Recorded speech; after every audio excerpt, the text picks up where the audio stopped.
വയസ്സ് കഴിഞ്ഞ പ്രവാസികൾക്കെതിരായ വിസ നിയന്ത്രണങ്ങളിൽ കുവൈത്ത് ആഭ്യന്തരമന്ത്രി നേരിട്ടിടപെട്ടതോടെ ആശ്വാസം ലഭിച്ചത് നിരവധി പ്രവാസികൾക്കാണ്.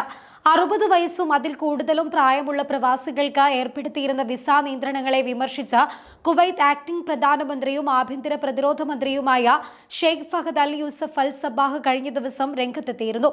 തൊഴിലാളികളുടെ അവകാശങ്ങൾ കവർന്നെടുക്കുന്നതിനെതിരെ കർശന നിയമ നടപടികൾ സ്വീകരിക്കുമെന്നും പ്രവാസികൾ മികച്ച സംഭാവനകളാണ് പതിറ്റാണ്ടുകളായി രാജ്യത്തിന് നൽകുന്നത് എന്നും കുവൈത്ത് ആക്ടിംഗ് പ്രധാനമന്ത്രിയും പ്രതിരോധ ആഭ്യന്തരമന്ത്രിയുമായ ഷെയ്ഖ് ഫഹദ് അൽ യൂസഫ് അൽ സബാഹ് വ്യക്തമാക്കുകയുണ്ടായി.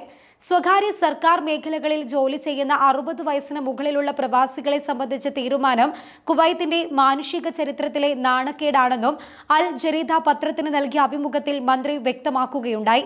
പ്രവാസികളെ മാന്യമായി പരിഗണിക്കേണ്ടത് അനിവാര്യമാണ്.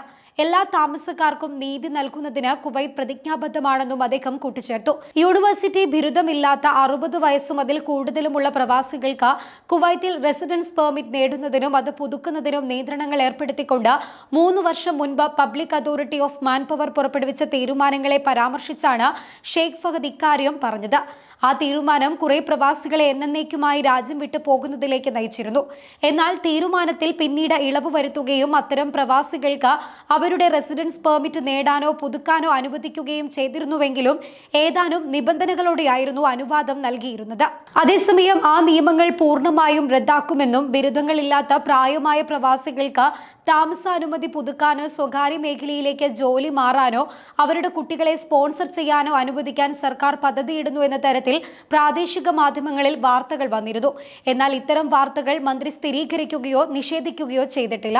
കുവൈത്തിൽ ജനിച്ചവരോ ജീവിച്ചതിന്റെ പകുതിയിലധികവും രാജ്യത്ത് ചിലവഴിച്ചവരോ ആയ പ്രവാസികൾ നിരവധിയുണ്ട്. സത്യസന്ധതയോടെയും അർപ്പണബോധത്തോടും ബഹുമാനത്തോടും കൂടി ജോലി ചെയ്യുന്നവരാണ് അവരെന്നും മന്ത്രി പറയുകയുണ്ടായി. ചില പ്രവാസികൾ കുവൈത്തിനെ തങ്ങളുടെ രണ്ടാമത്തെ മാതൃരാജ്യമായി കണക്കാക്കുമ്പോൾ മറ്റുള്ളവർ കുവൈറ്റിനെ തങ്ങളുടെ ആദ്യ നാടായി തന്നെയാണ് കണക്കാക്കുന്നത് എന്നും സ്വന്തം നാട്ടിലേക്ക് പോവാൻ താല്പര്യമില്ലാത്തവരാണ് മിക്കവരെന്നും മന്ത്രി കൂട്ടിച്ചേർക്കുകയുണ്ടായി. ഇതോടൊപ്പം കഴിഞ്ഞ ദിവസം ഹവല്ലയിൽ നടന്ന സുരക്ഷാ പരിശോധനയിൽ മന്ത്രി നിരവധി പ്രവാസി തൊഴിലാളികളുടെ പ്രശ്നങ്ങൾ നേരിട്ട് പരിഹരിക്കുകയും ചെയ്തിട്ടുണ്ട്. മാസങ്ങളായി താമസരേഖകളില്ലാതെയും ശമ്പളം ലഭിക്കാതെയും വിഷമിച്ചിരുന്ന ലബനീസ് തൊഴിലാളികൾ മന്ത്രിയെ കാണണമെന്ന് ആവശ്യപ്പെട്ട് പോലീസിനെ സമീപിക്കുകയും തുടർന്ന് മന്ത്രി നേരിട്ട് തന്നെ ഇടപെടുകയുമായിരുന്നു. തൊഴിലുടമയെ വിളിച്ചുവരുത്തി മുഴുവൻ വേതനവും നൽകാൻ നിർദ്ദേശം നൽകിയ മന്ത്രി 48 മണിക്കൂറിനുള്ളിൽ തൊഴിലാളികളുടെ റെസിഡൻസ് പുതുക്കാനുള്ള നിർദ്ദേശവും നൽകി.